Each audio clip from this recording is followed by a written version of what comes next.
What's going on, guys? And welcome back to another live video. Welcome back to another live video. Like I told you guys, I'm gonna be doing this every Saturday, 3 p.m. Eastern time to 5 p.m. Eastern time. But yeah, welcome back to another live video. Today we are gonna be doing a Q&A. So if you guys have any questions regarding aircraft maintenance engineering, this will be a good way for us to interact and for me to answer your questions, right? But yeah, welcome back. I'm gonna be here for 2 hours. Like I always do every Saturday. I'm here to answer you guys' questions. Any questions you guys have, I am here to answer your questions. All right. Well, yeah, welcome back. I appreciate you guys for always showing up. What's going on, Diffuser 001? I appreciate you, man, for always coming every day. Means a lot to me. All right. How is the audio though? Is the audio okay? How was the mic? I had a problem before with the mic. I'm not really sure how the mic is. Well, yeah, welcome back to another live video. If you guys have any questions, this live video is for us to interact, so I can answer your questions.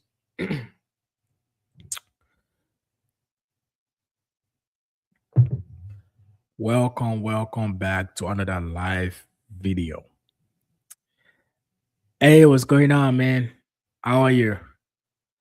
How are you? Yeah, the quality. I don't know what. Maybe I have to get a webcam, right? If you have a recommendation for the webcam, let me know. Because I rewatched the live video I did last week and the quality was terrible, like really terrible. I don't know why, because I'm using literally my phone for the webcam, right? And my phone quality is good. So I don't know if it's the website I'm using. Uh but maybe me trying a different webcam might increase the quality. Maybe because of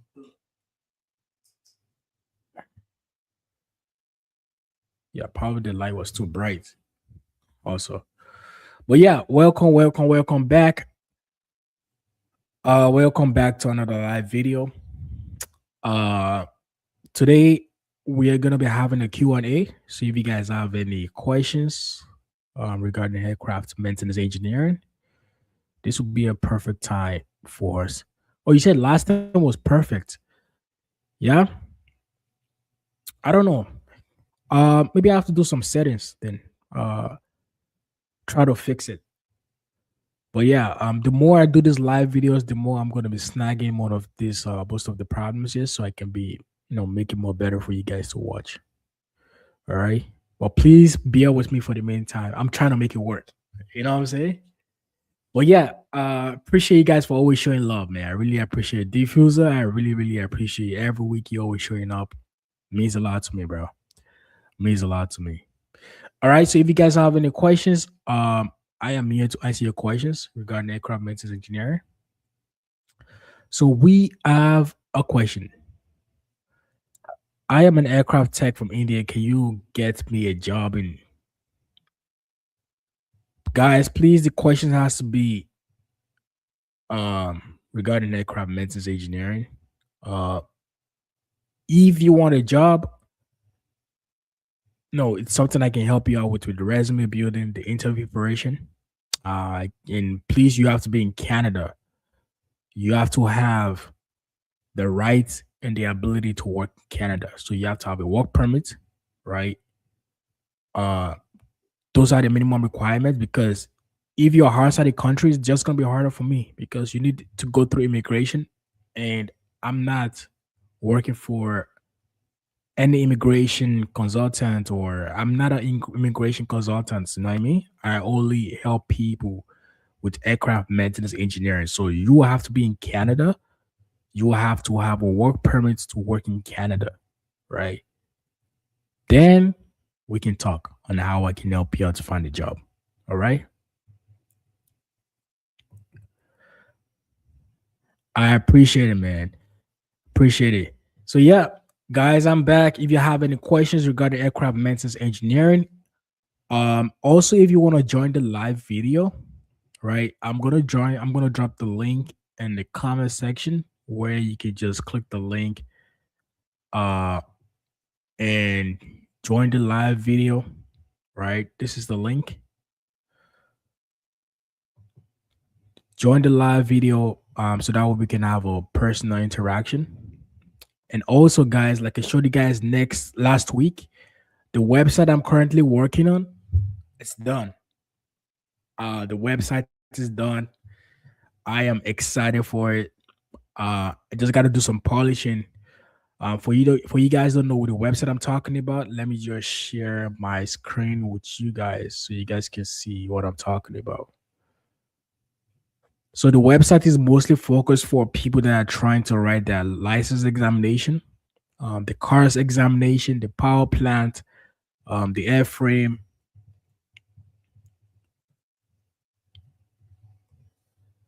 And it's going to have a lot of just 1 second.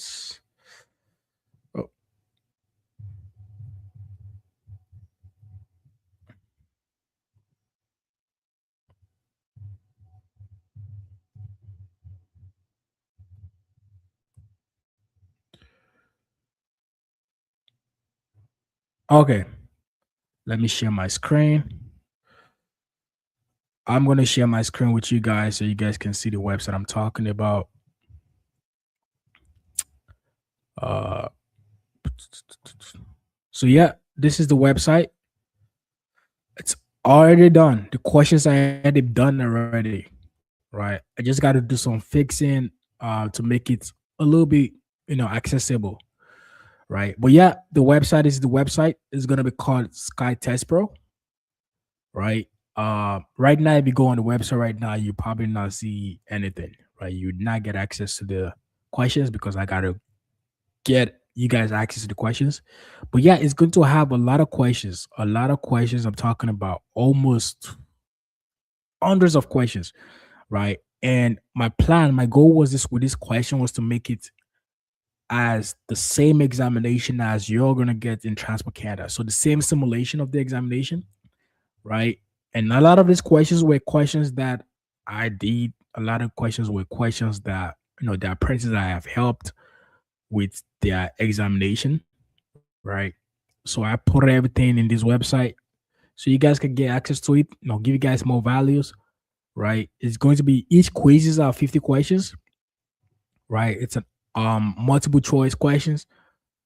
So you guys are gonna get access to all this once I just do some little fixing. My goal is by January, it should be all done, right? And the reason why it took so long was because I have to craft these questions myself. I want you guys to do all the questions on this website, and 80% you are gonna pass the examination. That is why it took a little bit longer. I literally had to craft these exams questions myself, right? And that took month. And talk about next now I'm gonna talk about the developer that was helping me. But yeah, that's the website I'm working on right now. Once it's done, you guys are gonna have full access to it. You know what I mean? But yeah, you guys have any questions? Let's talk about aircraft maintenance engineering. So I'm an aircraft maintenance assistant from Brazil, Sao Paulo. Hey, what's going on, man? Crazily enough, Sao Paulo is Brazil, especially. You guys are picking up in with aircraft maintenance, man. Like I see a lot of companies investing in Brazil, right? A lot of companies are investing in Brazil. It's a little bit easier for you guys to transfer your license to the Canadian license, right? I don't know if there's like a deal with the government or something, but it's way more easier for you guys to transfer your license. So if you need help with license transferring, like you need someone to help you transfer a license, something I can help you out with, right?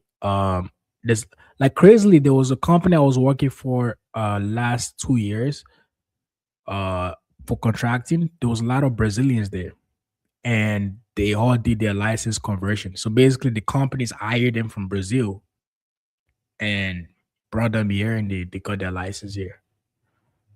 So yeah, there's a lot of opportunities for Brazilians, man. And Sao Paulo is a beautiful country, beautiful city. Sorry, I got a chance to go there last year, and I really I had a good time there. So we got another question. I am a fresher in the field. I've completed 6 modules. Can you guide me for future? What should be the strategy? The strategy, especially when you're in school right now, like I always say, first of all, the people you're in school with, try to have good reputation with them. Try to build relationship, right? Um, Try to create good relationship, good reputation, because a lot of those people that you are going to graduate with might be the same people that get you the job opportunities. No, I have told you guys my story. The opportunities I've gotten throughout my whole life, my whole career, were from people that I went to school with. You know, try to pass your courses. The minimum requirements, it's important because without those minimum requirements, you cannot get your license, right? And you start making money when you have the license. You know what I mean? And just have a good reputation. Really, to me, I think that's the biggest thing. Once you're a good worker, you have good reputation, you have your license. Trust me, the industry is it's like it's the best for you because, and this is something I found out every day. The industry is a small world, man. It's a really small world. You might know someone that knows somebody that knows somebody that knows somebody. It all comes in a circle, right? So please, please, please, please. But those are the things I will tell you. And when it comes to job finding, before you graduate from school, it's really important to start looking for jobs at least 3 months before graduation.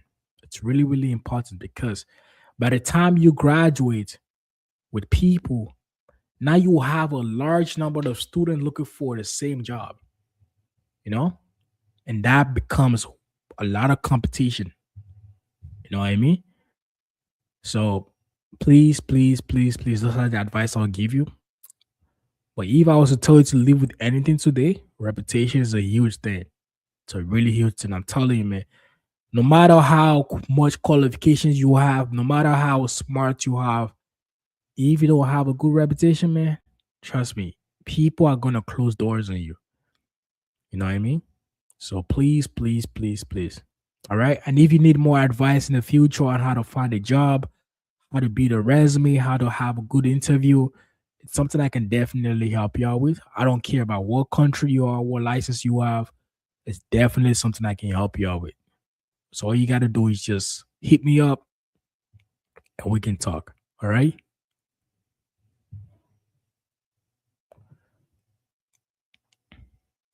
Once I come to the ASI exam, I have to get a job in Canada. Suppose I get it. Yeah. Once you get a visa, once you got a visa that gives you the ability to work in Canada, then yes, I can definitely help you out with job finding.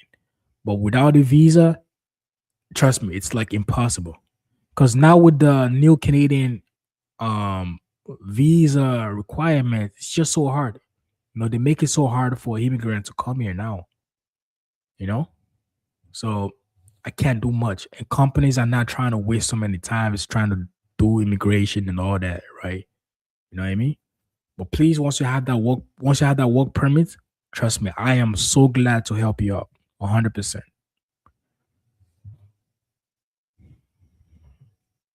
So Tornado official 7542, like I said, the strategies first, once you get to school, make sure you pass your courses, good reputation with your friends, your coworkers, your classmates. For finding a job, you want to make sure you start looking for jobs 3 months before graduation, right? And when it comes to job finding, you want to make sure you're not picky with location. Whatever you can get at that as that first job, go for it.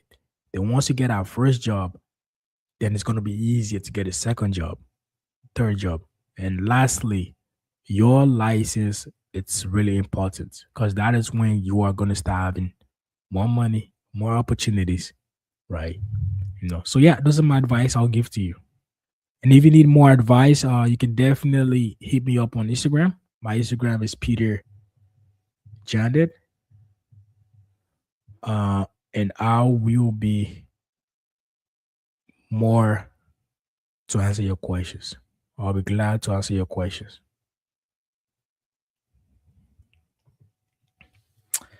So we got one question.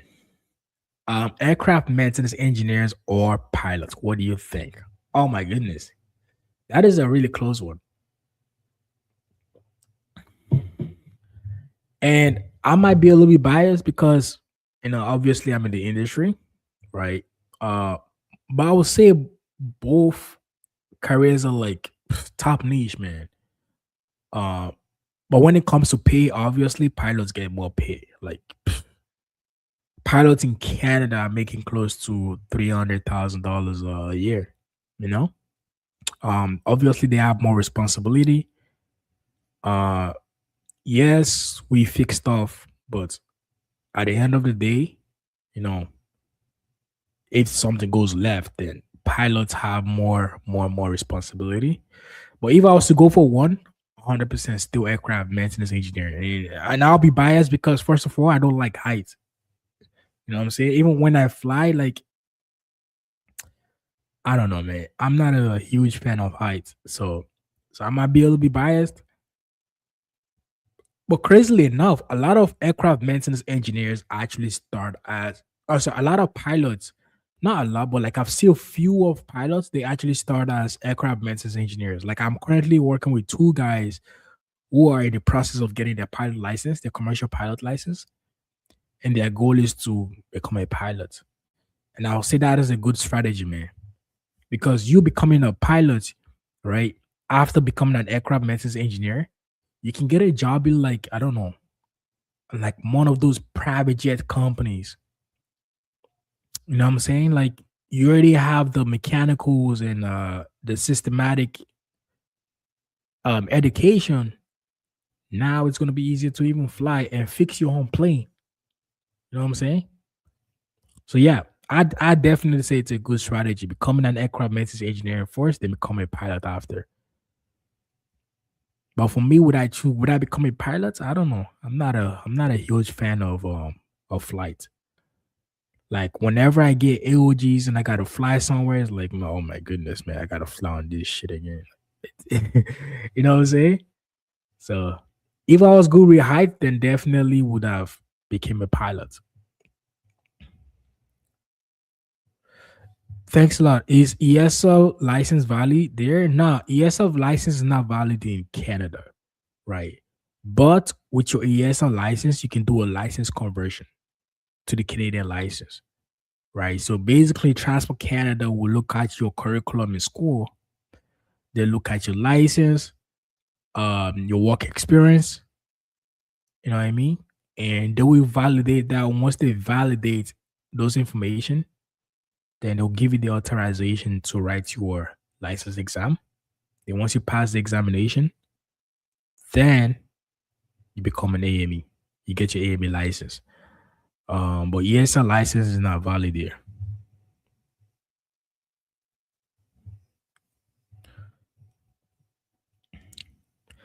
So I have more than 10 plus years of experience in line as well as base. Now plan to write a ESL exam. Here we have an Indian license. Yes. So once you have the ESL license, um, especially you have 10 years of experience, that is a huge plus, right? But all you got to do is prove to Transport Canada, you have to validate those information, right? And when it comes to license conversion, it's something I can definitely help you out with. I have helped two people convert their AMP license. One is in the process of converting his AMP license to the Canadian one. The second one was a guy that came from Brazil also. So once you get to that stage, it's definitely something I can give you the information to do, right? I can give you the right information on how to go about the license conversion.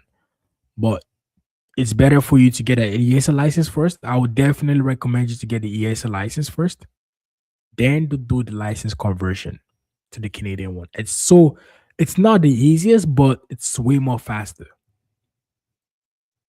It's way more faster. It's way more faster with the ESL license. I'm not sure about the Indian license. I'm not really sure how easy it is with the Indian license, but I know with the ESL license, it's way more faster. It's way more faster. And once you get to that stage, man, if you guys want to book a consultation, you want to help me, you want me to help you out with your resume building, um, job finding, interview preparation, how to pass the examination, the course examination, it's definitely something I can help you out with. All you gotta do is click this link. I'm gonna put the link in the description again. All you gotta do is click the link and book a consultation, man. And let's talk. All right.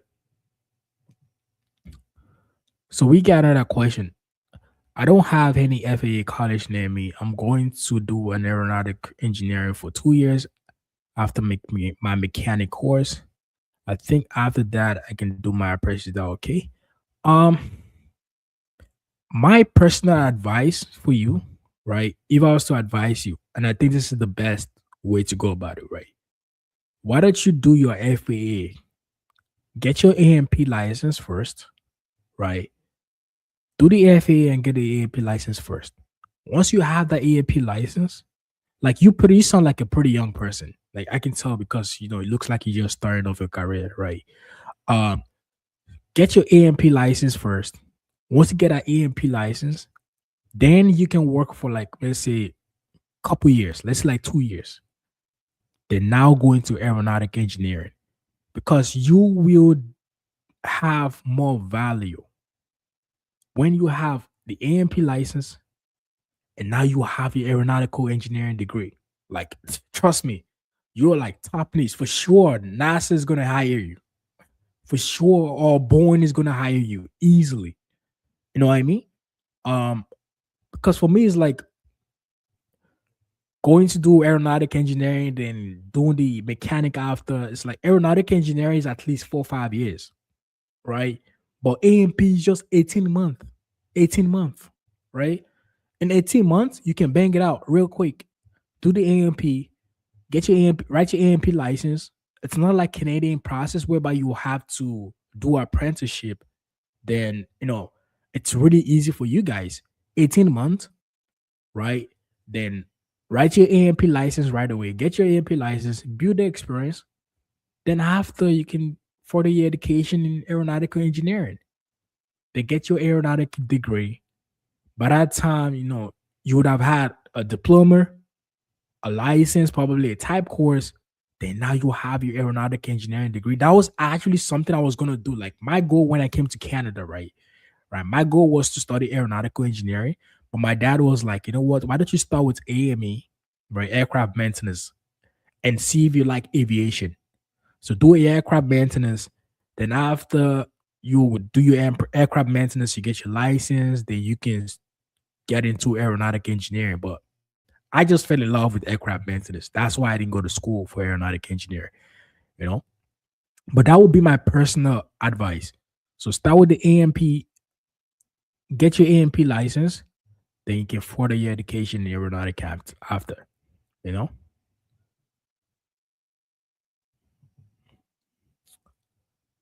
Oh, I see. You live in the UK. Okay, okay, okay. Yeah, the UK it's a little bit different. Um, but me personally, man, I will still do it that way. So get your aircraft. I believe they call it aircraft maintenance engineering in the UK also. Or probably did they call it aeronautic engineering? I am pretty sure they call it aircraft maintenance also. So get your aircraft maintenance engineering license first, then get the aeronautic after.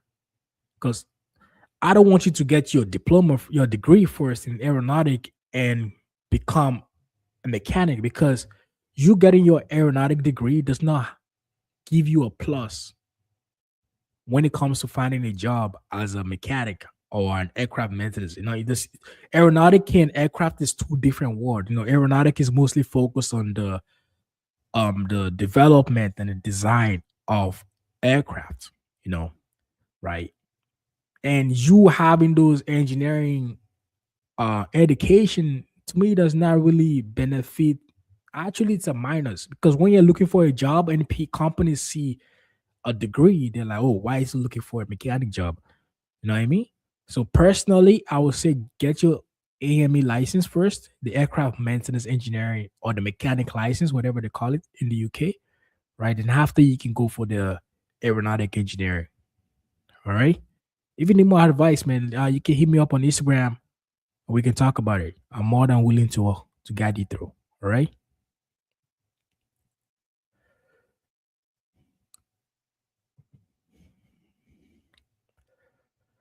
No problem, man. No problem, man. I'm always here to answer your questions. Like I said, if you have any personal questions, you need help with the job finding, you need help with the resume building, right? You need help with interview preparation. Just click this link and book a consultation and let me see how I can help you. All right. Please, before you book the link, you have to be in Canada. You have to have at least you have to have minimum the ability to work, right? At least a work permit. That's the minimum requirement because it's just gonna be harder for me. And companies are not trying to look for people that don't have the ability to work in Canada. You know what I mean?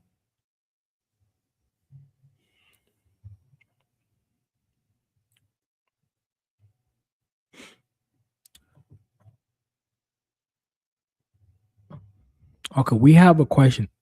If I have a Nigerian license and I want to work in Canada, do I have to convert my license or start over again? The first thing I would say is try to convert your license. I am not sure of any Nigerians that have tried to convert their license, right? But at least I would say give it a shot. It doesn't cost you anything to try to convert your license, right? I mean, there's still like a conversion fee, but try to convert your license first. Then, you know, by the time you reach out to Transport Canada, they will tell you if it's able for you to convert your license. Then, if there is no ability for you to convert your license, then you might have to start over again. But I've not heard of any Nigerians that converted their license, but I'm 100% sure it's possible. I won't say 100%. I am 80% sure it's possible. But the only thing is you might have to do some courses, right? Because this is how Transport Canada usually look at it, right? They have their own standard, and whatever school you go to in your country, you have to show them the correct transcripts, the hours, and they go through it, right? And once they go through it, they see if it's if it's at the same level as whatever standard they have, right? Then if it's not the same level, then they might tell you to do some courses. They call it a bridge courses, right? Some of them are online, some of them you might have to do it in person, right? But if you need more information about that, it's something I can definitely help you out with.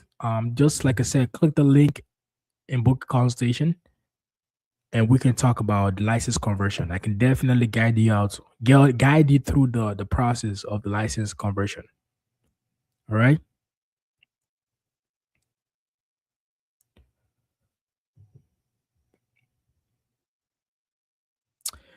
ESA module exam prep suggestion. For the ESA exam. Huh.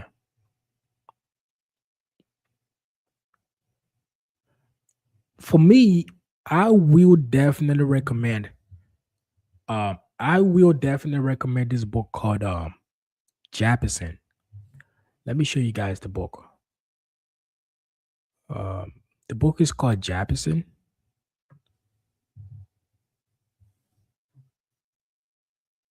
Where is it? Like most of the, even for the AME examination,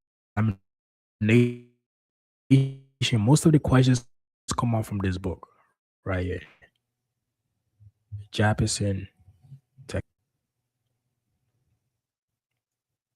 called Japison Airframes and Power Plants.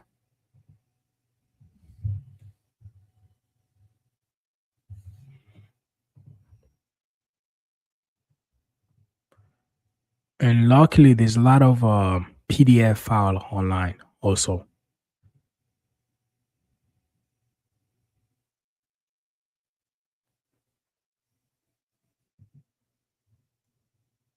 Okay, so I'm gonna share my screen right now so you guys can see. I usually should suggest this textbook for people that are about to write the ES license, the EMP license.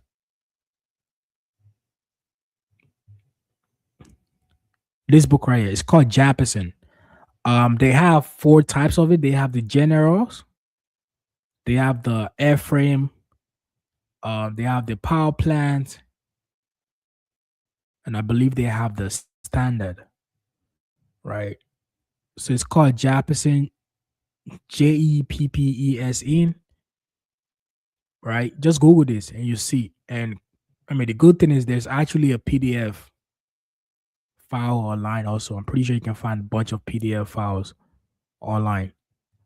This book is 100% useful. Like a lot of license examination usually come from this textbook, and it's a good way for people that are trying to prepare for whatever examination, right? It's called Japison, right? It's called Jeppesen, right? So you guys can check it out.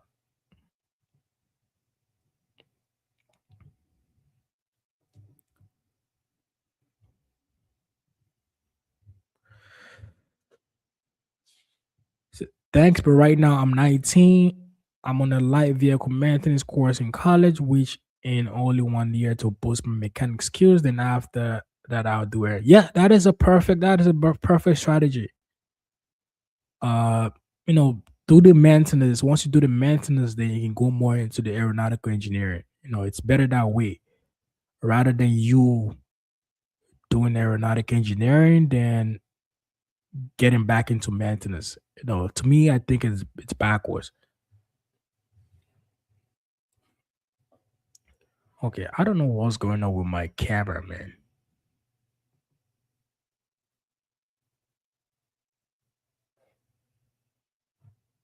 Can you guys see me?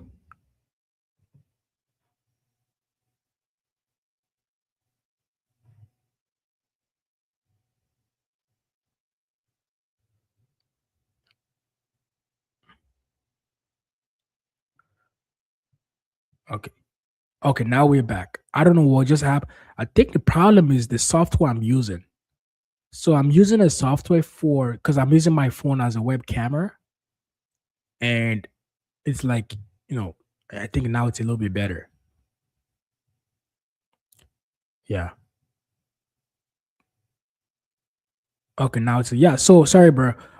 Yeah, like I said, it's better for you to start off as a the mechanic than after transition to aeronautic engineering. It's way better that way, personally.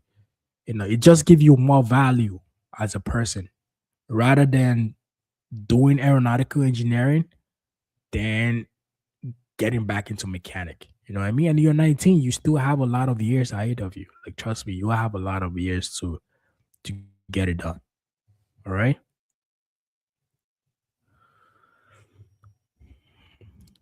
I tried to set Transfer Canada a mail, but it wasn't going through because I want to know the next step for me.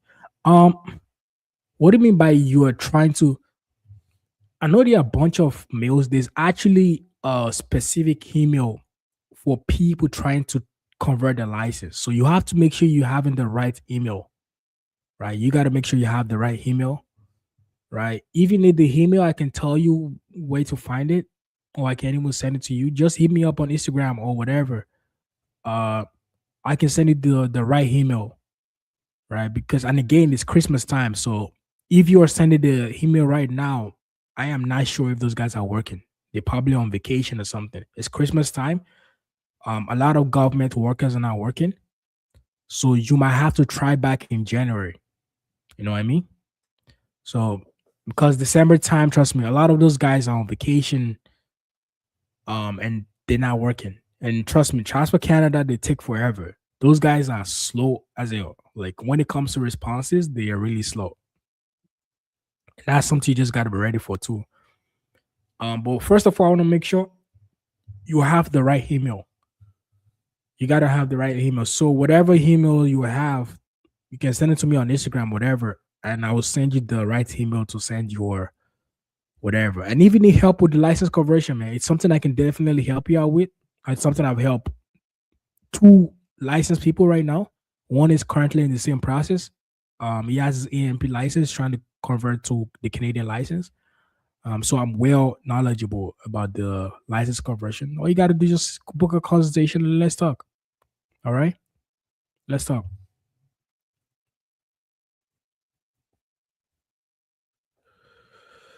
Can you work in Canada without converting? Um, yes, you can work without converting. You just gotta have a Canadian education. So basically, you have to study in Canada. You have to have a Canadian diploma or a Canadian license. Basically, you know. Uh, but yeah, because a lot of transport can a lot of these Canadian companies are really like the thing is the thing is you have people that already have the Canadian education who are graduating every year, right? Companies will want to prioritize those people first before hiring anyone outside the country. And the reason was because they have to deal with immigration. If it was easy to bring people here, trust me, a lot of companies would have done it, right? Because there's a huge shortage of licensed people here, right? But the thing is, they have to go through immigration, right? Immigration process for it takes forever, and that process could take at least a year or two. And a lot of companies are not trying to when they can literally hire apprentices here, make them get their license. Then after they get their license, they will become an AME. It's way more cheaper for companies to do that, and that is why a lot of companies don't hire outside the country. You know. So why is it so hard to get a job in Canada or Europe when you have a license? Yes, you have the license, but the thing is, you got to understand that, like I said, a lot of these companies they have to go through the process. First of all, one of the Canadian requirements before you can hire anyone from the country is you have to prove to the government why, and you have to show the government that you've already posted your job online for the no for 30 days, and you cannot find people who are applying for that job. We cannot find Canadians or Canadian residents who have applied for that job, right? Then if no one applies for that job, then now you can start hiring people outside the country, right? So that is even the first process, and not even talk about the work permits. They have to apply for something they call LMIA, right? I don't think that's available anymore, but it's called LMIA, right? That gives them the ability to hire skilled workers from outside the country. So that takes at least a year, minimum a year process. And look at a company that needs people. They're not trying to wait a year when they have apprentices here that they can hire and make them get a license, you know? And that is why it might be a little bit harder for people, regardless of how many experience in job, how many experience and um qualifications you have in your countries. It's gonna be hard for them to hire you. You know what I mean?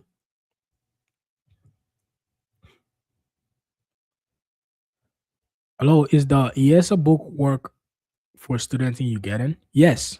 The textbook I showed you guys, the Jefferson, is good for everyone. It works for everyone.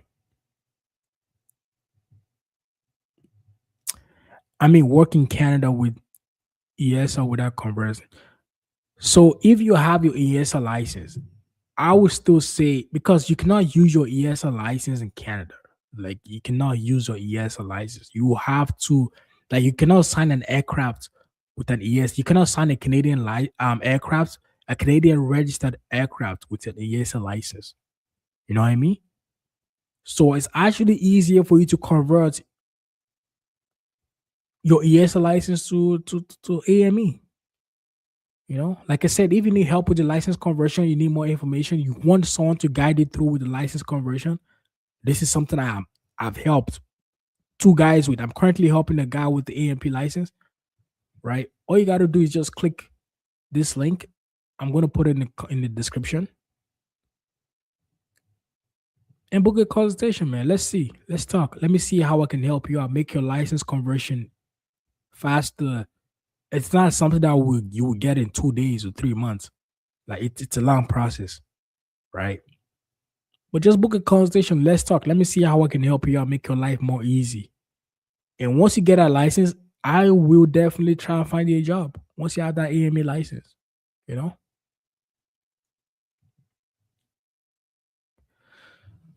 Hello, I'm 20 and I'm doing diploma in AME.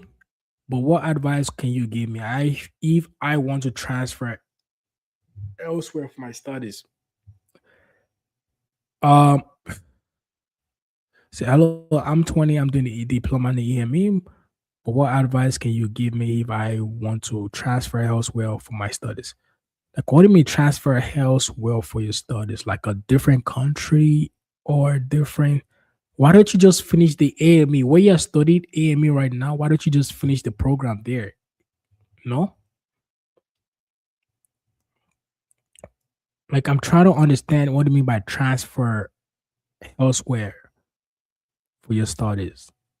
My advice is if you are currently studying AME in a specific college or university, finish the course there, then after, right? After, no, it's just way more easy. After you can start looking for an AME job rather than going from one school or jumping from one studies to another. That's just my own personal advice. Whatever's college or school you're studying, just finish it there. It's easier.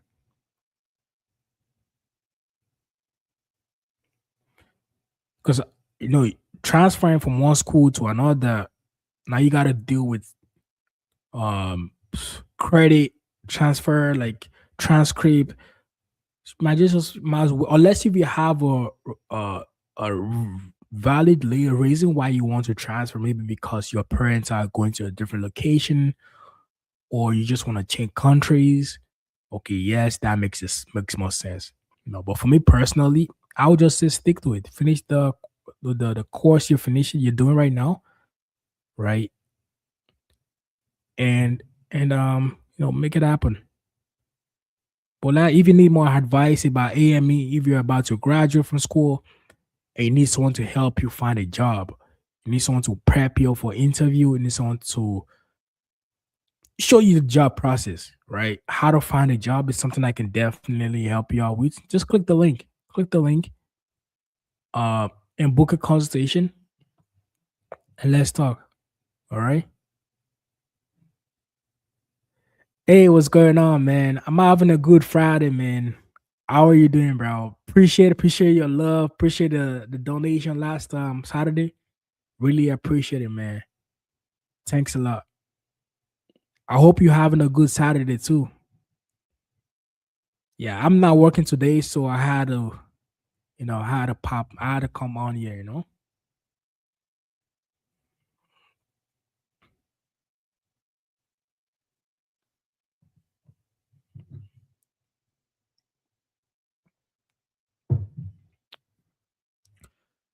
About OJT, minimum experience and all to get a job. Oh, you mean on job training? So when it comes to job finding a job, right? Yes, a lot of companies will ask for 1 year. To me, it makes no sense. There was recently I saw a job posting. This company was like, they are looking for apprentices with 2 years experience. What the hell? You look you are looking for an apprentice with 2 years experience. It literally takes you 2 years to get your license. To me, it makes no sense. A lot of these companies be posting all type of bullshit, right? They post the most craziest job posting, right? But anyways, regarding your question, um, So, in as much as a lot of companies are looking for apprentice experience, which makes zero sense because when you graduate from school, a lot of people don't. I didn't have experience when I graduated. A lot of people are not going to have experience, right?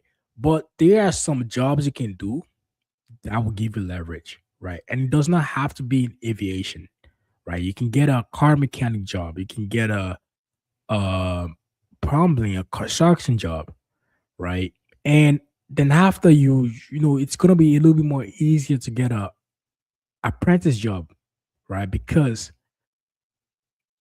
companies will see, okay, this guy has some type of hands-on experience. It's way more easier to get a job after that. You know what I mean? And that is when they actually have. So when you get your first AM apprentice job, you are going to have your first OJT, on job training, right? You don't have the OJT when you are in school. You will have to get a job first, the apprentice job, and the apprentice job is a paid one, right? It's just a process for them to train you and also, you know, make you meet the minimum requirement and also get your license. You know what I mean? So for experience wise on getting a job, you don't need no crazy ass experience. There's some stuff you can do to leverage getting the apprentice job, but you don't need to have 1 year, 2 years. Like, trust me, I have helped people with zero experience, like literally zero aviation experience to get a job. You know what I mean? Like this year alone, I've helped almost up to 12 apprentices to get a job, you know? So yeah, if you're an apprentice right now, you need apprentice job, you need someone to help you out with the job. You need someone to build a resume for you, interview preparation. Like I said, click the link, man. Click this link in the description. It's in the comment section. And book a consultation, man. It's also in my bio. Book a consultation and let me see how I can help you out. All right. So we got a question. What is your favorite thing about your job? And do you see yourself being an AME for the rest of your life? I mean, that is a good question. I will answer the first thing. One of my favorite thing about my job, right? The first thing I would definitely say, and this is one of the reasons why I didn't further my education in aeronautic engineering, right? If you follow me on Instagram, you see I'm a really active person. Now I do work out a lot, and that is just my personality. I love a job that gives me the ability to be active, right? Like there is no day that I mean, sometimes I do have some chill day. I'm not gonna lie. Sometimes I go to work and the aircraft comes in like 2 hours, 3 hours after, like, you gotta relax a little bit. But most of the time, it's a active occupation whereby you are troubleshooting, fixing something, repairing. Like you are pretty much active most of the time. And that is something I love. And not even talk about the challenging aspect of it, whereby you have to use your mental and also physical, right? Especially for troubleshooting, you're going through your troubleshoot, troubleshooting isolating menu. You're trying to communicate with people. Like it's just a lot, right? Just think of yourself as a businessman trying to close a deal. Like you're calling this person, calling this person, calling this person, trying to close a deal, right? That is something I like. I love being active, and that is the ability. That is one of the ability AME gives me, right? And it's something I really like. I really like, right? Secondly is the traveling aspect of it. I'm 29. Like majority of my life, I never really got the ability to travel, you know, and this is a privilege I would say I'm grateful for, right? A lot of the time we have something called AOG, so basically aircraft on ground, whereby the aircraft goes to a specific location and they send it there to go fix the aircraft, and they usually call us for that. And if you work for a company that has one of that, you will actually be traveling a lot, you know. So that is something I get a chance to do now. I travel, and that is something I am really grateful for. You know what I mean? Um, and do I see myself doing AME for the rest of my life? I would say it's a little bit too early for me to answer that question. Obviously, I want to build something more than just being an AME. That's why I'm doing YouTube. Educating people. eventually I see myself diverting more into the educational side, whereby I would love to teach, you know, love to educate people. I love talking, like teaching personally, help people out, guide them through uh maybe have like an agency or something, more of the business part of it. But I would definitely be doing AME for a really, really long time, a really long time for sure.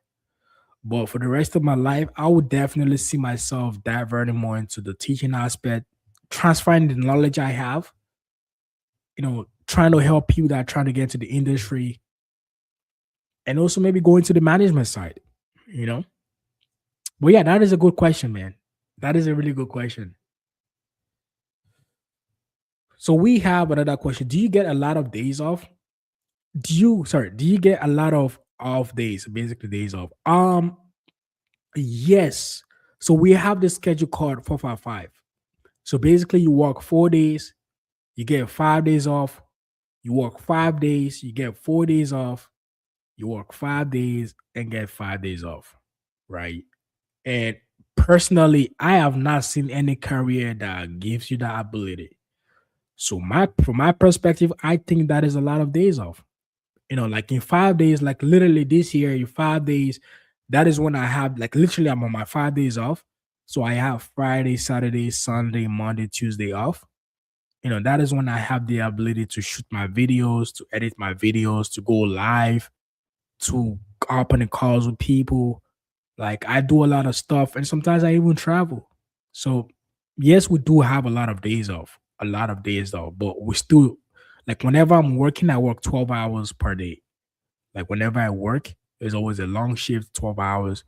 But I still feel like the days off, it's great. It gives you the ability to recover and refresh yourself, you know?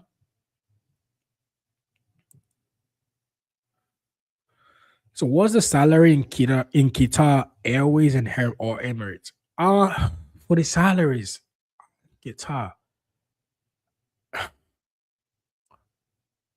Qatar.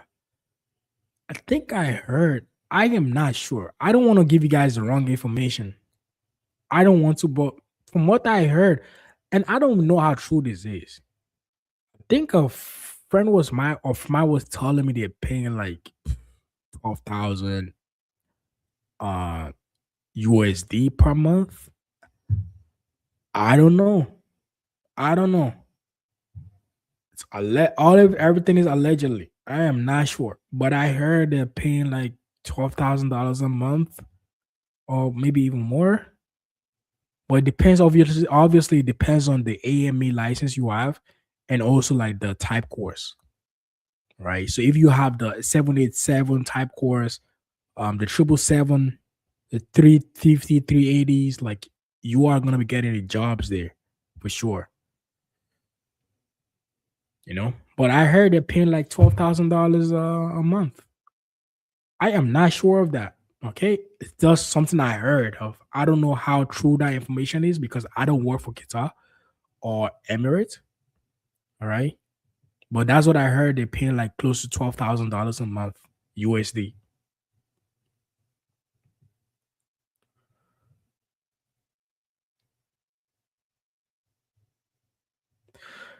So we have another question: are AMEs like supervisor where they can tell S and E classes what to do? So basically, AMEs are this. Just think of it. AME is part of a maintenance category, right? But the thing is, AME, an AM license guy, oversees the whole maintenance on the aircraft, right? So basically, you get a task card, you give the avionics guy, the maintenance guy, right? The S license guy the job, and once they finish their job, they sign whatever job they do, but you still have to sign the maintenance release, right? It's more like a supervisor, but they are supervisors. That's just the difference. So you have your own supervisor, then you have the M license guy who oversees the maintenance, who is responsible basically for the whole maintenance on the aircraft.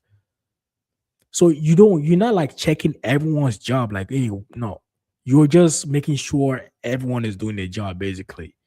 And by the time the job is done, you sign the maintenance release of the aircraft, and that's it. It's more like a supervisor, but it's not a supervisor. But you definitely have to have a leadership skill. Like I said, you are going to be communicating with the E license guy, the S license guy, and also be talking to the supervisor, like, hey, this is the job status. I know it's almost done. You know what I mean? Like you need to have like a nice leadership skill, a decent one, you know? So we have another question, but some companies have daily work and 2 days off. Yes, some companies do have that. Um, but I would say 60% of the companies in Canada have the 455 schedule. But there are some companies do have the 5-2 whereby you work 5 days and get 2 days off. But the three companies I have worked for, I got the 455 schedule, right? Like yeah, I know a company that actually have I believe it's 10-10-10. So you work 10 days, you get 10 days off. I know a company that work, it's an airline company, they have 10-10. So you work 10 days, you get 10 days off. Some have 7 days, you get 7 days off, right? And if you're working with like an AOG company whereby you are traveling all the time, especially helicopters, like they travel to the north, right? Some of them have 30-30. So you work for a whole month straight, a whole month, and get like a whole month off. So it's like it depends on the company you work for too. Like each company just have their own schedule, man. You know.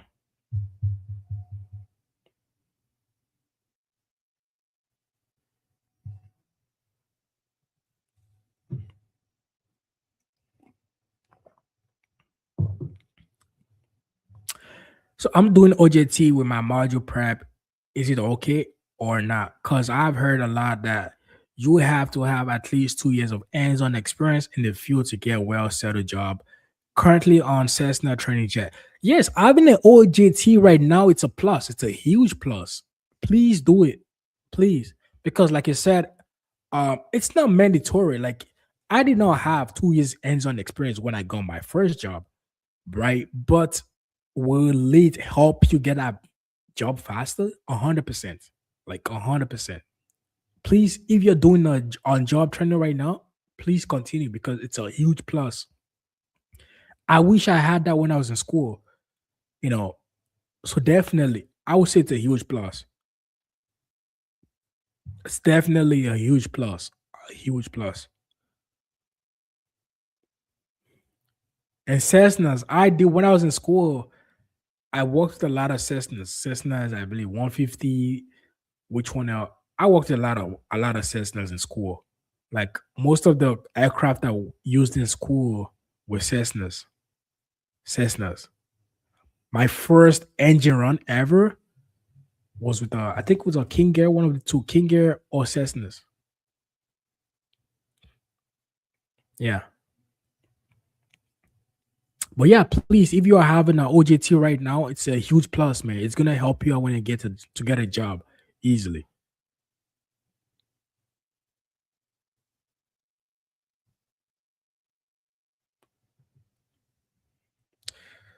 So we have another question. Do you sign the maintenance release in your current job?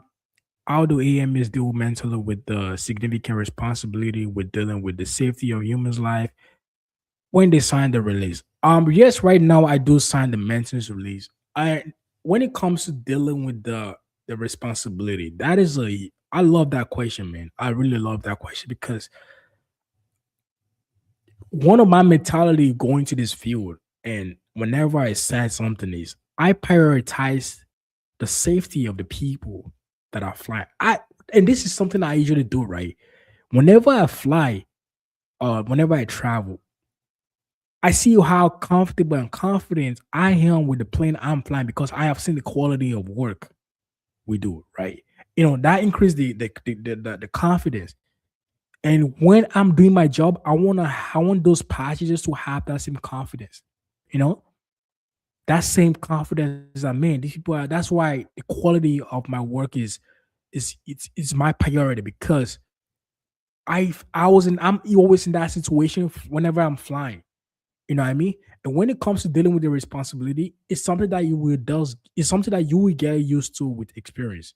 Right. I remember my first maintenance release ever. Like my first time I signed an aircraft. Um, I was going to Flight Radar to make sure my aircraft gets to the right destination you know what I'm saying? Safely and came back. You know what I'm saying? But the more I did more maintenance release, the more I built my experience, the more I got more comfortable with my job. You know what I mean? It's just something that you will build mentally with years of experience. Like, trust me, that first maintenance release, trust me, I don't know about you, but me, I was a little bit nervous. Like, I remember checking the flight radar to see, you know, make sure my aircraft got to the right to go out to the destination safely and came back, you know. But the more I started signing more, the more I built my experience as a licensed person, the confidence increased a little bit and I got more comfortable, you know. But definitely, man, the responsibility aspect of it, it's a huge thing. A lot of people don't realize how important that is, you know. And for me, it's like I try to put myself in the perspective of a passenger. Imagine paying a lot of money as a passenger to go see your family. Like, obviously, you want to get there safe, you know? Like, there are families waiting for these people. So that is my own mentality whenever I'm doing my job. Like, man, there are people that wants to see their family. And my priority, my responsibility is to make sure they get there safe, you know? So for the responsibility aspect of it, it's something that you just build the experience more. And the more you work, trust me, the first signature is gonna be there's gonna be a lot of anxiety, and the more you work, the more you sign, you get more comfortable with it. All right. Said I did my OJT and scheduled. The schedule was 3 days and 3 days off. Yeah, you see, she did our home OJT was 3 days on, 3 days. People companies just have their own schedule. A lot of companies have their own schedule. But for the companies I have worked for, I had the 4 days, 5 days, 5 days off, 4 days off schedule.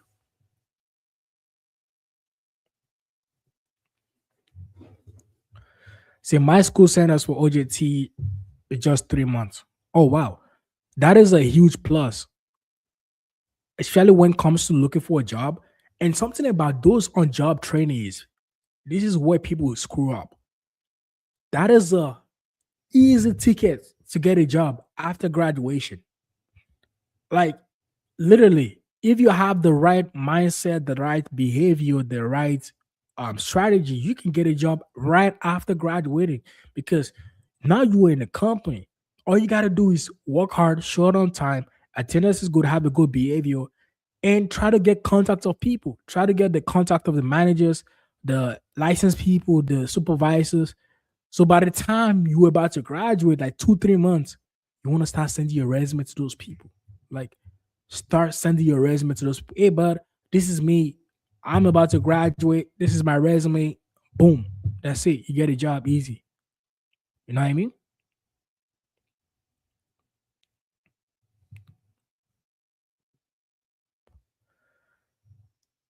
As a ham license, how do you review the job done by S and E if you don't specialize in S and E? So basically, like I said, there are three categories, right?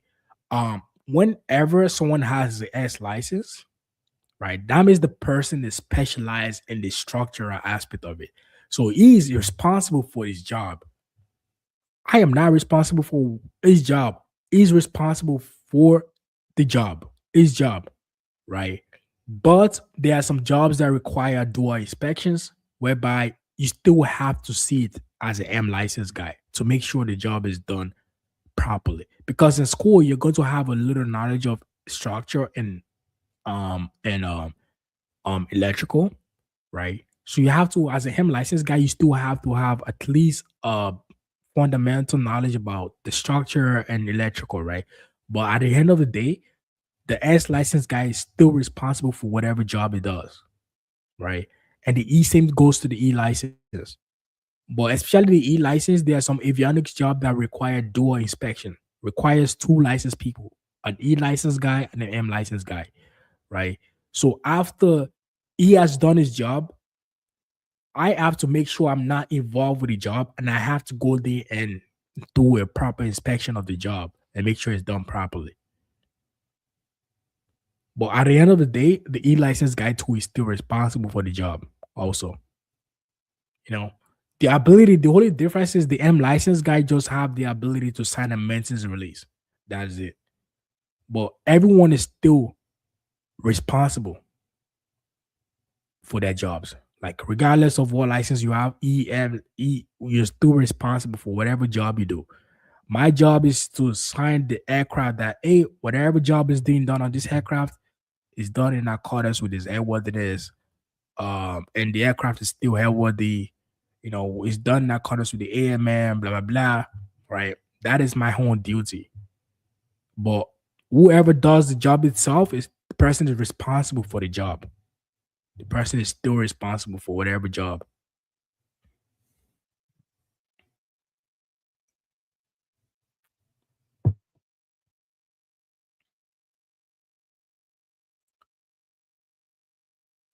My school sent us an OJT for 3. Yeah, that is good, man. OJTs are easy ways to get a job after graduation.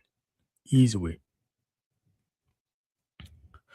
The responsibility is insane. AME should be paid much more, in my opinion. 100%. Like I usually compare AMEs to surgeons. Yes, surgeons work directly with humans, but we work indirectly with humans too. The quality of our work actually determines the safety of passages. You know what I mean? Um, and yes, 100%. I feel like we should be compensated more.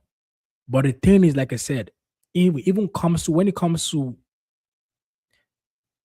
I feel like AMEs are because we are not the face of a lot of companies, right? Compared to pilots, right? A lot of people don't even know who AMEs are. A lot of people don't even know the aircraft behind the scene aircraft are getting fixed. You know what I'm saying?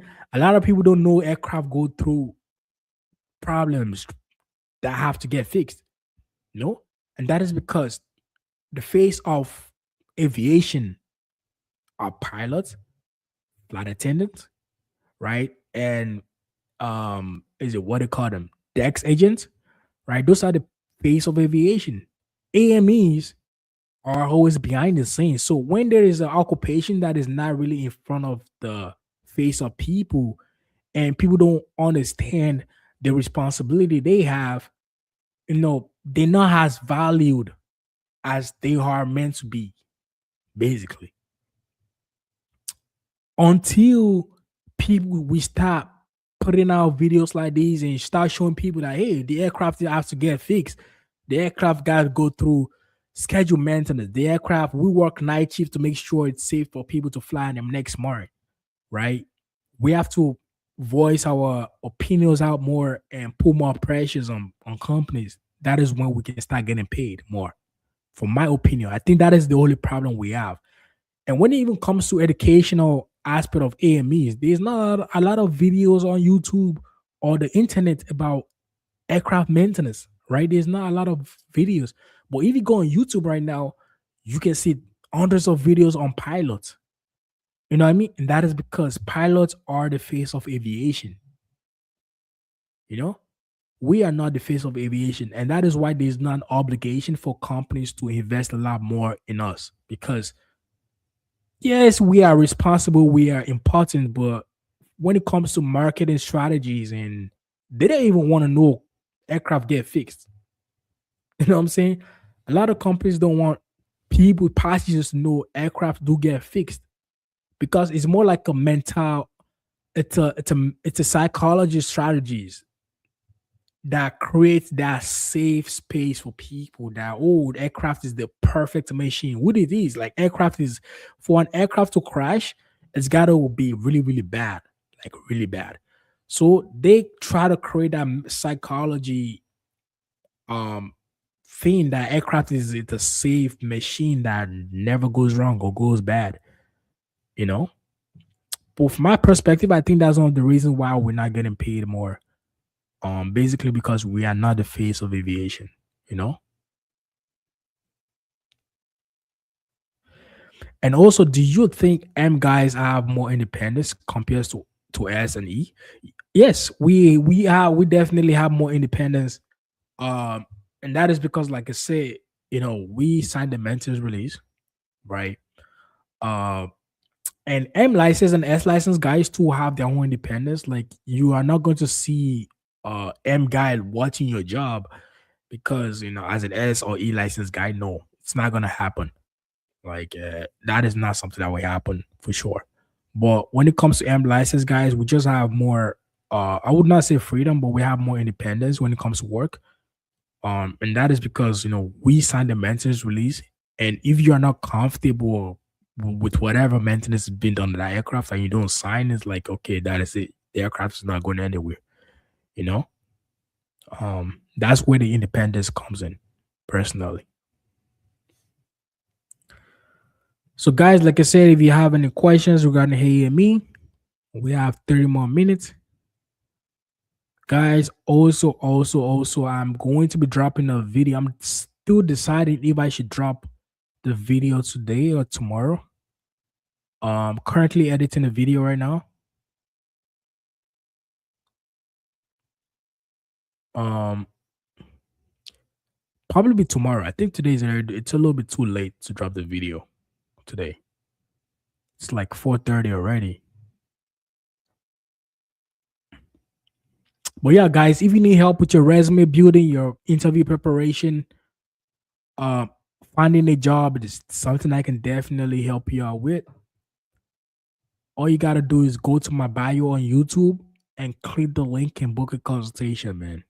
Right?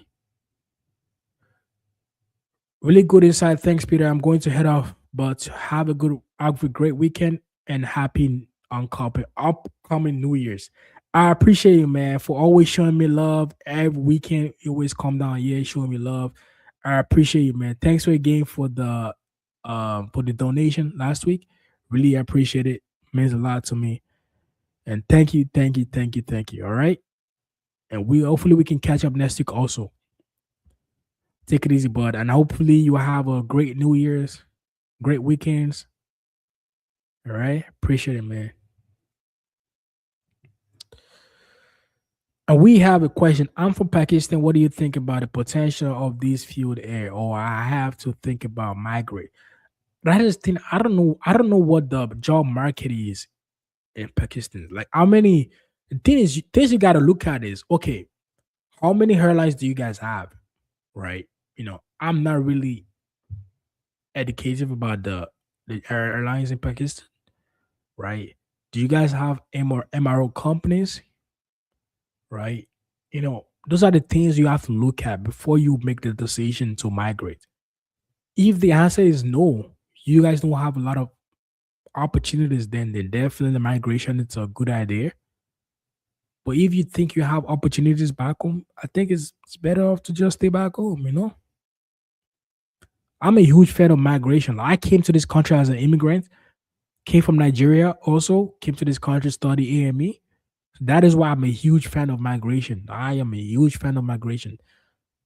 But I don't want you to leave your country when you have everything in your country. That is just my own perspective. So do your own research, see how many airlines you have, the opportunities you can get in your country. And if you think it doesn't worth studying or getting a job there, then 100% migration is a good way. Also, like Canada is lacking a lot of AMEs. We need more AMEs.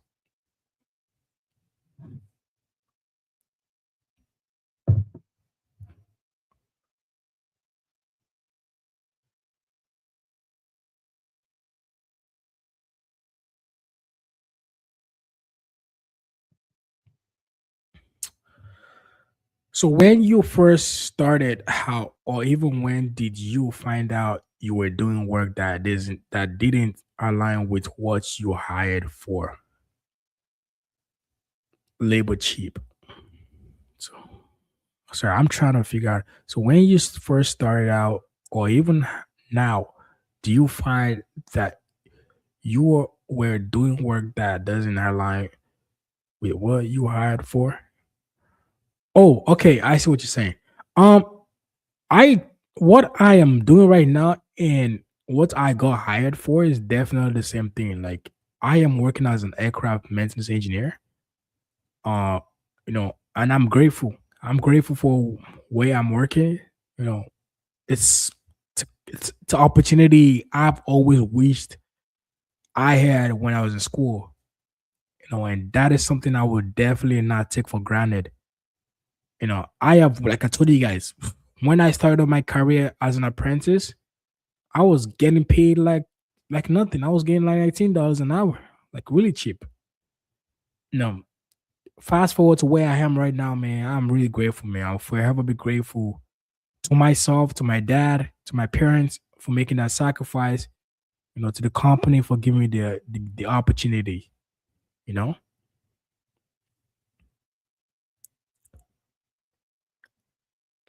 Well, yeah, guys. If you have any question regarding AME, I am here to answer your questions. I am here to answer your question. We got a question. Did you start schooling in Nigeria before moving, or you started the whole thing in Canada? Yeah, I started the whole thing in Canada. So I came here right after secondary school.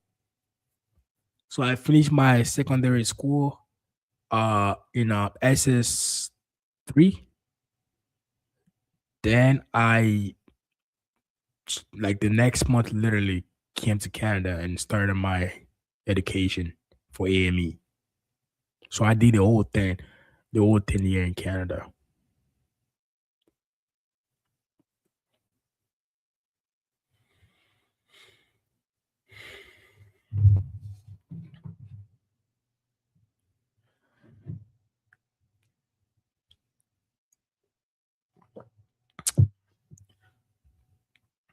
Yeah, if you guys have any questions regarding AME, I am here to answer your questions. We have 30 more minutes. So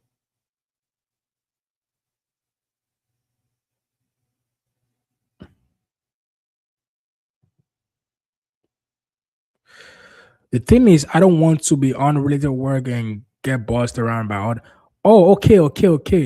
I see what you said. Okay. I see what you said. Okay, maybe I said it the wrong way. I am sorry if I put it the wrong way. As a e-license guy, especially when you have your license, no M guy. There is not gonna be an M guy bossing you around. No, no. Okay, but what I meant is there are some jobs, right? I'll give you an example. There are some jobs that requires independent dual inspection. So basically, it has to be signed by two licensed guys. So someone that has an e-license guy, someone that has an e-license, and another licensed person, right? But the other licensed person must not be involved with the job, right? So the person has to do an inspection of that job. And there are some jobs that you, as an avionics technician, as a licensed avionics person, will do that will require a dual inspection. Okay. There is not gonna AMEs are not your boss. AMEs, M licensed guys are normal employees. They are not supervisors. They are regular employees like you. Like I am a regular employee. So you get your tax as an avionics guy. You already know what to do, right? You do your tax. The M guy gets his own tax. The S license guy gets his own tax. You guys do your own tax. There is no one that is gonna be bossing you around and be checking your work.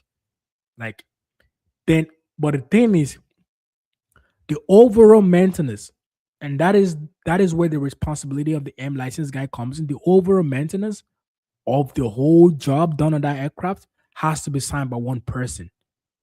And the M license guy only has the ability to sign the maintenance.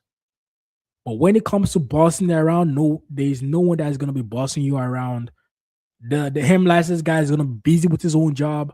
The E license guy is gonna be doing a lot. And crazily enough, the avionics guy, the E license guys are gonna be doing even more jobs than the M license guy because you guys have to do a lot of troubleshooting, a lot of wiring. Like it's way more busy for you guys. But M license guy is not going to be bossing you around, checking your work. Like, no, it's not going to happen. Maybe I just said it in the wrong way. My apologies if I put it in the wrong way. That was not meant to be my message. But what I was specific about was there are some jobs that require dual inspection. So it requires two licensed people to sign that job. So the E license guy first signs the job, then the M license guy has to go over the job and sign it again. And a lot of critical systems like the flight controls, the some of the engines system, like engine change, like the FCU requires dual inspection, right? And that is why the avionics guy signs and the M license guy signs also. But when it comes to getting bossed around by M, no, it's not gonna happen. I am sorry if I put it the wrong way. All right. Esley 8534. My apologies if I put it the wrong way. Okay. E license is a really good category, man. You are gonna like it. All right. How hard it is to get a job or to get a promotion after a job? It's easy. Like it's easy, especially as a licensed person, EM license, S license, right? It's easy to get into the management side, and this is one of the benefit of becoming an AME. Like it's easy to get into the management side, the team lead side. Like it's really easy. It all depends on the availability of those position. It's 10 p.m. Eric. Good night. Have a nice day, and thanks for answering all my questions. I appreciate it, man. Like I said, if you have whatever question you have regarding AME, I'm more than willing to answer your questions. And if you want to start your license process, I'm more than willing to help you out. All you got to do is just click the link in my bio. It's on my YouTube bio and book a consultation and let's talk. All right. But don't forget to send me the email that you sent to Transport Canada also. So that way I can validate the email. All right. Oh yeah, I'm glad you did. I'm really sorry if I put it the wrong way. You're not gonna be getting bossed by nobody. Like it's trust me. Everyone with their license, they have their own responsibility. Like you as an E license guy, you be doing your own job. The S license guy is gonna be doing their own job. M license guy is gonna be doing their own job. Like trust me, it's not like that. Where I work currently, the E license guys are really busy, man. They do a lot of troubleshooting. When it comes to troubleshooting, man, the systematic troubleshooting, you guys will be doing a lot of those, like a lot of those. Uh, that is something I love about avionics. They do a lot of troubleshooting than we do. But yeah, my apologies if I put it the wrong way.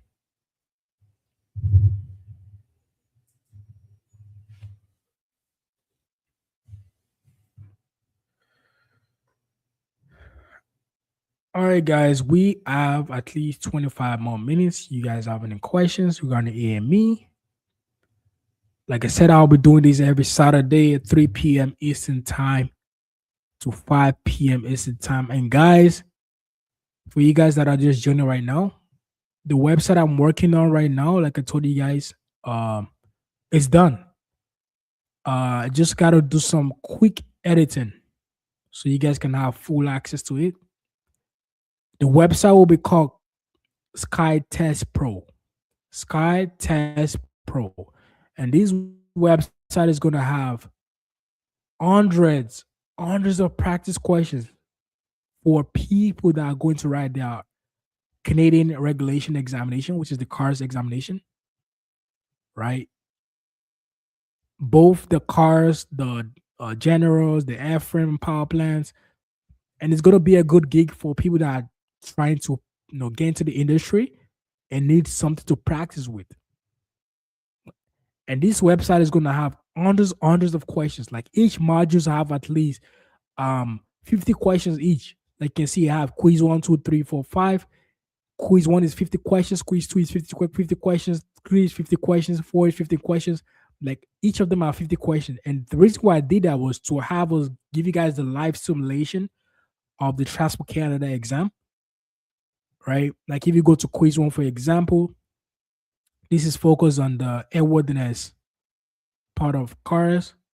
It's 50 questions, multiple choice, right? I just got to do some quick editing. By January, you guys should have access to it, you know.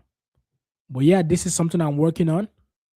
Like my goal is to create as much value to you guys so you guys can have you guys' life more easier than I did. My life starting as an AME was tough. You know, I don't want you guys to go through the same hustle and bustle, right? So yeah, once it's done, you guys are gonna have access to it. And yeah.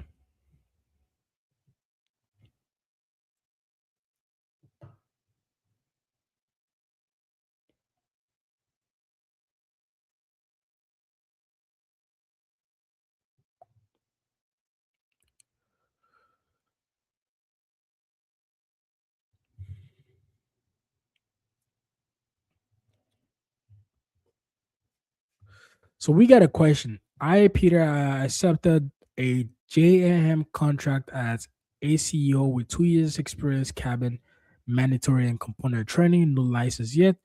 I am waiting for my visa approval. Would love your thoughts and advice, man. The fact that you got a job opportunity with no license, regardless of if it's cabin or component training, like uh sorry, so you got accepted at okay, you got accepted at JM con. Yeah, me personally, I would say it's a good way to go, right? Especially you have 2 years experience in cabin, mandatory, and component training. That is a good one on your resume, especially for looking for a job in the future. I am not familiar with the jam contract though. Is it like a school or something? Let me check it out.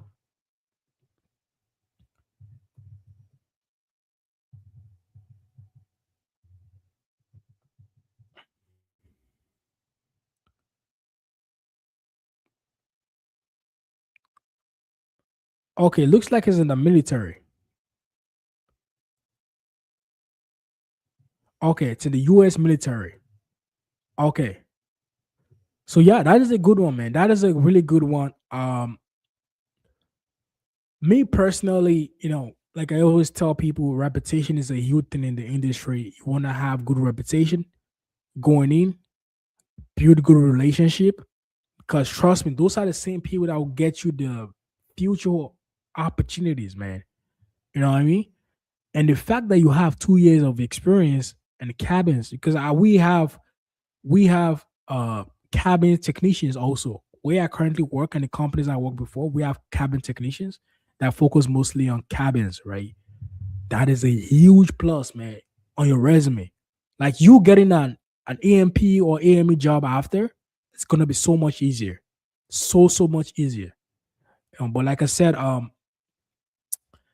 please, reputation is a huge one. When it comes to like whatever minimum requirements to get your license, you make sure you pass everything in school, right? Or whatever, like the minimum requirements to get your license, you want to make sure you get everything. Your experience, the logbook, whatever, right? And please prioritize your license because once you get that license, that is when you start making the real money, the real opportunity, right? But my first advice, like I tell people, man, people think whenever I say reputation, it's a trust me, man. The industry is so small. It's really, really small, man. And once you start having bad reputation, man, it's not good, bro.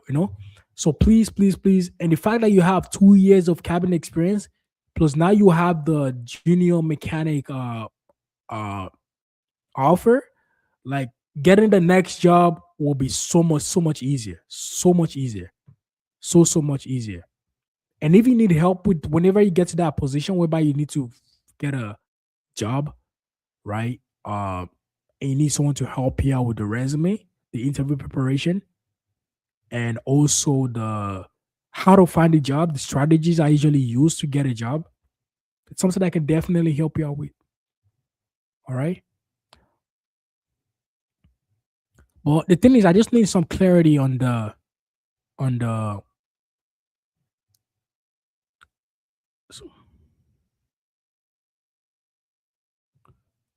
I just want to see something real quick. The AECO. I want to see what it's about. Okay, so it basically it's a company. It's an MRO company. MRO company. Okay, it's an MRO company. Uh, they do the specialize in this. Yeah, that's actually a really good company, man. You can easily get your license with this. Oh my goodness!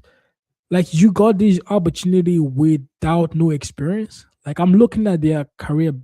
Uh, I'm looking at their website right now. It looks like they do a lot of 37s. What other aircraft do they have? Man, that is a good one, man. Congratulations. Congratulations. I'm really happy for you. Yeah, like I said, okay. So basically, this is a mechanic position, junior mechanic position, right? Am I right? Okay, now I see what you're saying. Okay. Yeah, I was a little bit confused with the. So yeah, this is a junior mechanic position. So yeah, man, you got a junior mechanic position. Congratulations with no license. So my strategy is, and this is advice I usually tell people, your license is your priority, right? So whatever country you are, whatever country you got the position in, try to follow the process of how you can get that license as fast as possible. You know, in Canada, you gotta fill out the logbook, right? So fill out your logbook or whatever it takes to fill out that logbook. And since you're gonna be working in an MRO environment, it's going to be easier for you to get that logbook filled out, right? You know, because trust me, man, the junior mechanic they probably paying you like shit right now, but it's okay. It's a sacrifice we all had to make. And once you get a license, if the pay is not looking too good in that company, man, you got to start looking for a new opportunity because you don't want to be that guy that works for a company for 10 years and there is no ability for you to progress. You know, I don't trust me, I don't usually, I'm not a big fan of that, you know. And the video I'm actually gonna have tomorrow, you guys will see my journey. It's a documentary type of video. I'm gonna actually drop it by tomorrow. I think it's better if I drop it tomorrow. But yeah, so yeah, congratulations on your job on the. I've never heard of this company before. I'm glad you actually showed me these because I have to check them out. I have to check them out. There are some guys that I'm helping right now that are looking for a job. Um, it's something. The fact they actually do your visa for you, which is a huge plus for me. But yeah, man, you can hit me on Instagram if you have any question during your job. Like if you're going through anything, I'm more than willing to answer your questions. More than willing to answer. Just hit me on Instagram and we can follow each other and just have communications. You know, I'm more than willing to help you guys. All right. Any harder to start with, it does not matter. You can start from whatever you're comfortable with. You can start with engines, power plants, whatever. Does not matter. The harder does not matter. All right, guys, we have 15 more minutes.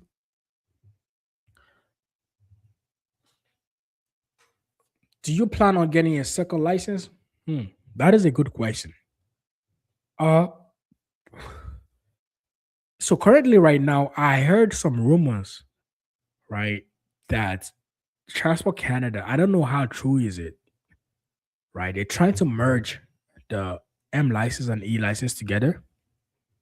Um, I will definitely love to get my E license also, because it's just so much beneficial. Once you have your M license and E license, you basically have sorry, once you have the um M license and E license, like basically the opportunities increase way more, especially for contracting. You know, it's something I'm looking into. But for now, I just want to see how true the rumor is. I am not sure if it's true. I heard that in the future, Transport Canada is trying to merge the E license and M license together. So that is something I'm just waiting on and see. And it's so much easier to get your E license once you have your M license. So much easier. you know.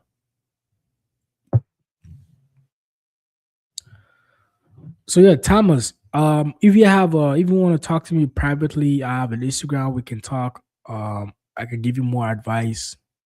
And if you are going through something during your work, you have a problem, your probation, somebody I can definitely advise you on it. My goal is to see you guys get your license and have a and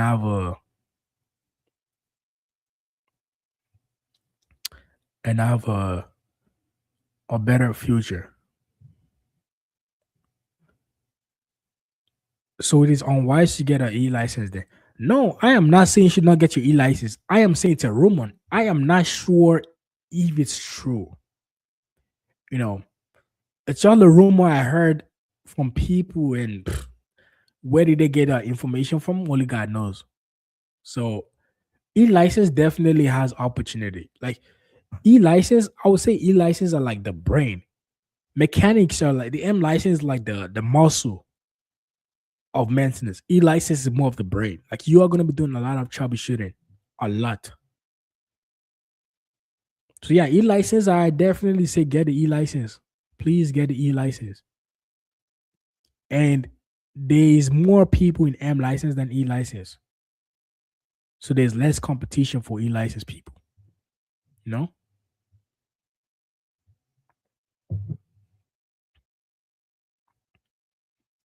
But it's all a rumor I heard. I heard it like slightly like there's Transport Canada is trying to merge M license and E license together.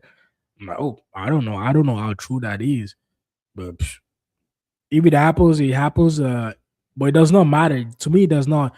I think it's a plus for you guys too, because now you're going to have the M and E license, regardless of if you have the M license or E license, right? But I don't know how true that is though.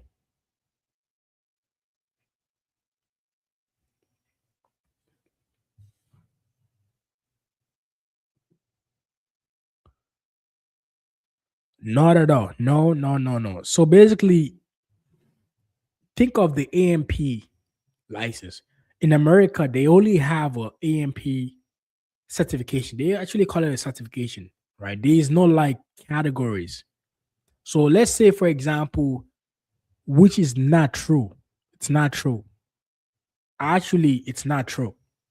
But this is something I just heard from someone, one person. But let's say, for example, if they merge in the future, right? I think it's more beneficial because now you will have the same responsibility as an M license guy, basically. But you will still be doing your avionics stuff, right?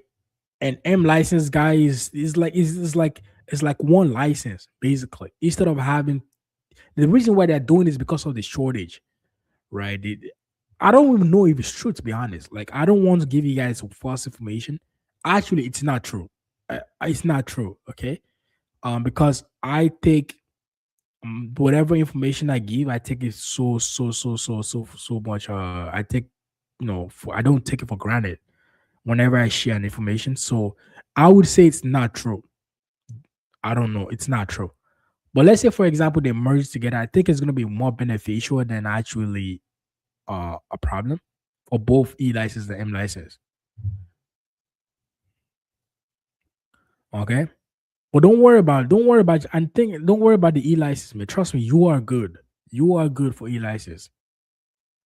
SLERV 5834, you are good for the e-license, man. Trust me. It's a good I love the e-license people, man. Like that is something I'm seeing myself getting in the future.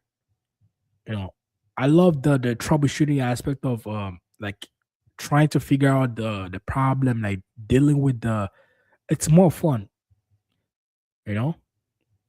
And that's the reason why I'm looking to getting my e-license in the future.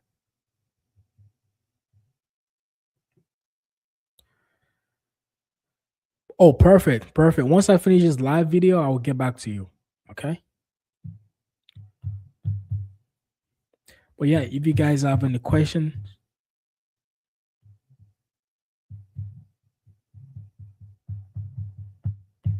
I'm here to answer your questions. And guys, if you need help for your resume, for interview preparation, for CARS examination, something I can definitely help you out with. All right, just go to my bio on YouTube and click the link and book a consultation. Let's talk.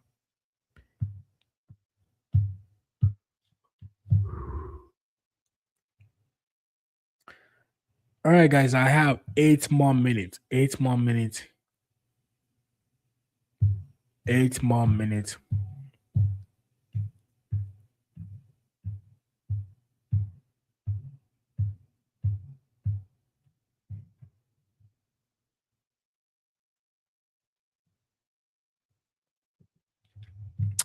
So how long will it take for you to get your e-license? So for me that I have an M license, and it also goes to other way around. If you have your e-license and you want to get your M license, it only takes a year, right? So basically, the logbook you have, whatever logbook you use to get your M license, they actually have segment. I have a video on YouTube, right, that shows how to fill the logbook out, right? They actually have tasks that are meant for people that wants to get an e-license. All I gotta do is change my job title, right, to avionics. Um, Sign those logbook out within a year, send it to Transport Canada. Once it's all validated, that's it. They give you my e-license. Same as e-license trying to get an M license also. You don't have to go back to school. You don't have to get the educate. You don't have to get do the license examination. No, you don't have to do that. Just have to change the job title and work as a e-license person or M license person. Basically, it takes a year.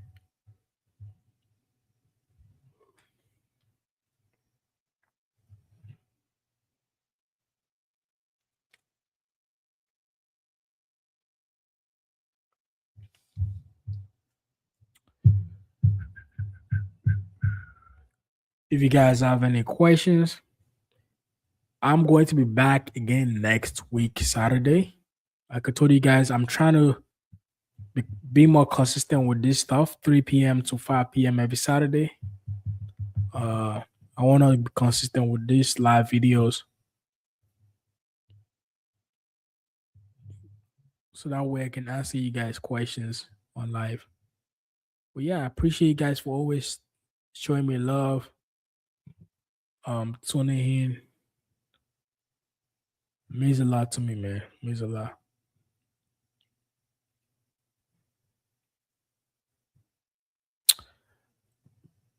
If you guys have any questions, guys.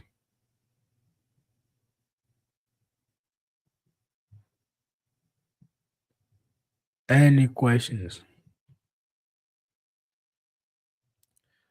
We have 2 more minutes. Any questions, guys?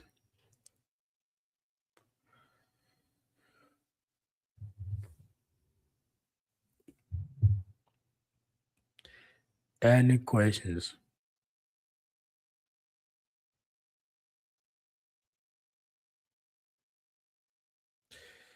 And guys, like I said, if you need help with your resume, you need help with job preparation, you need someone to help you out with a job, you need someone to help you build that resume, this is something I can help you out with.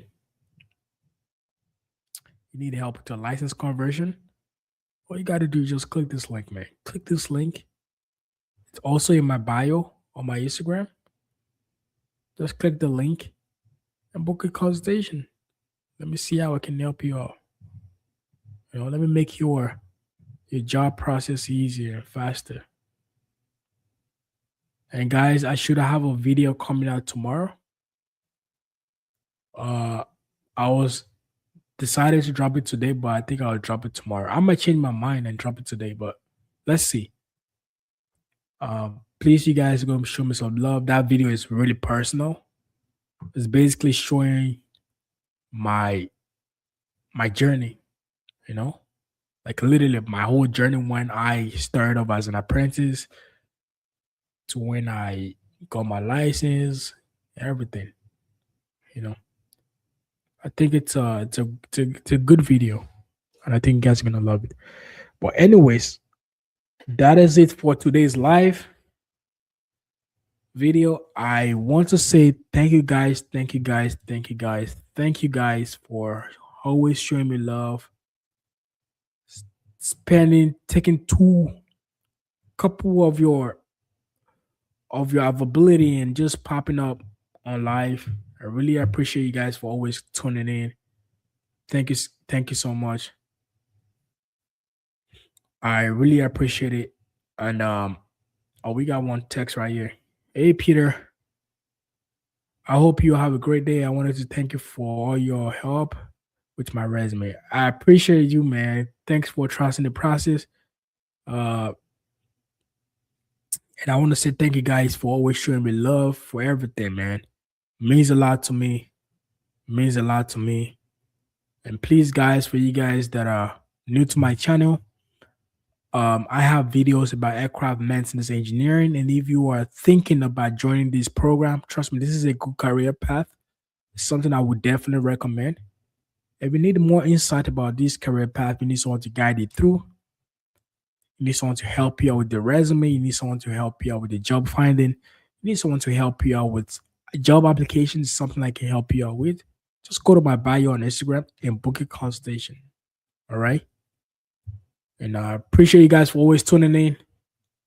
I'll be doing this every Saturday, 3 p.m. Eastern Time to 5 p.m. Eastern Time. I'm going to try my best to be consistent with these. Next week, I will be back. And I appreciate all the love. And I want to say to you guys, Happy New Year, because by next year, we're going to have a new year. By next week is going to be a new year. So Happy New Year to you guys in advance. And may God spare our life to see the New Year's. All right. And I appreciate you guys for always showing me love. Until next week, Saturday, 3 p.m. Eastern Time to 5 p.m. Eastern Time. I'm going to be live. All right. Appreciate you guys and have a great weekend. Bye-bye.